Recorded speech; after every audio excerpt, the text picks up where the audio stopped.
I do not have time for this dollar each tea.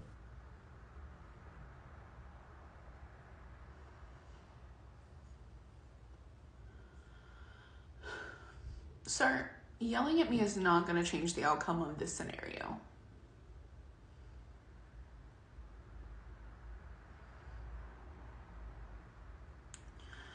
Okay, so the reason that I denied liability on this claim is because I have proof that the version of events that you provided are incorrect.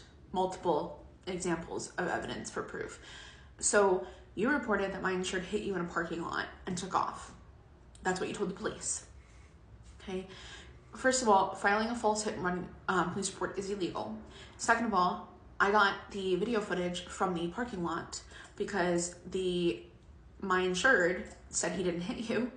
And so he asked the security guard in the area if they would let him review the surveillance footage.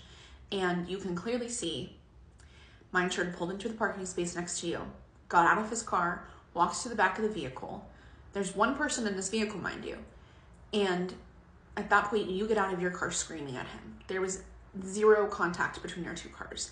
And you advised that his back door opened and hit your vehicle, except for he's the only person in the car. So unless he crawled out through the back, this didn't happen.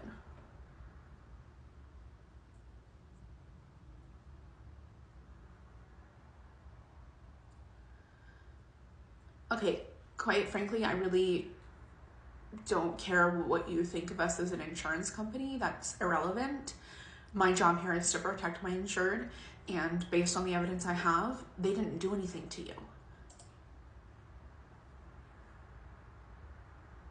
And I've addressed that. I told you that filing a false hit and run police report is illegal. Not according to the video footage.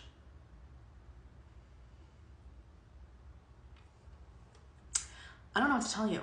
I advised your insurance company of this. I called you several months ago when this claim first came up, and when I called you, you yelled at me and told me that that I was not legit and I was a scammer, and that I didn't have all the correct information, and you told me to call your insurance company. So I did.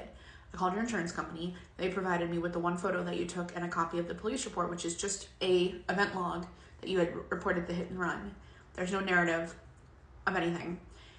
And that's not enough proof at this point, especially with the video surveillance footage I have of the parking lot that you claim he hit you in, where your vehicles didn't make contact.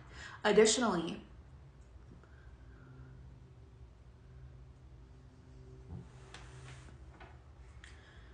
sir, yelling and screaming is not going to change the scenario here, especially considering that after liability was denied, even though you state you didn't get the denial, a couple of days after that happened, my insured has you on video camera vandalizing their vehicle.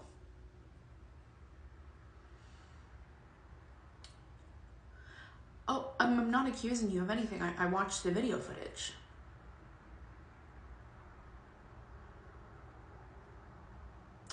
I mean, I'm not sure if you know this, but it's really easy to look people up on the internet, especially when police reports and the information I got from your insurance carrier show things like your address and date of birth. So it's not difficult to confirm that somebody in a video is in fact the person involved when you have information.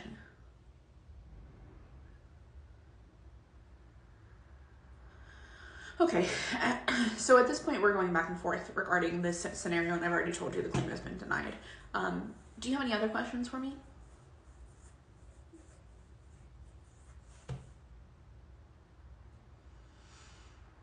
Again, screaming is not going to change the outcome of this scenario, and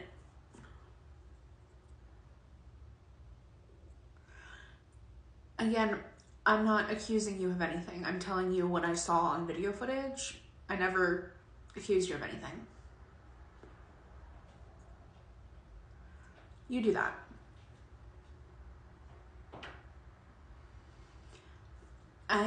No, I'm not worried about it, because I wouldn't have denied the claim if I didn't feel there was sufficient evidence to support my insurance version of events.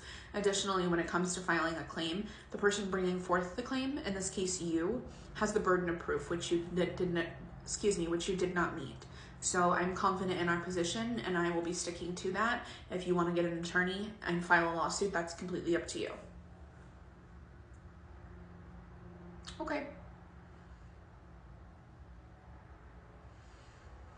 Do you want to provide me with their name and phone number and I'll give them a call now? Okay. You do that. Goodbye.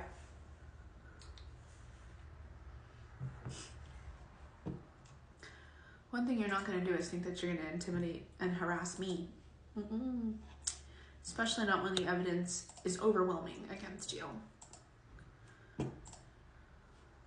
Be surprised if anybody even takes your case.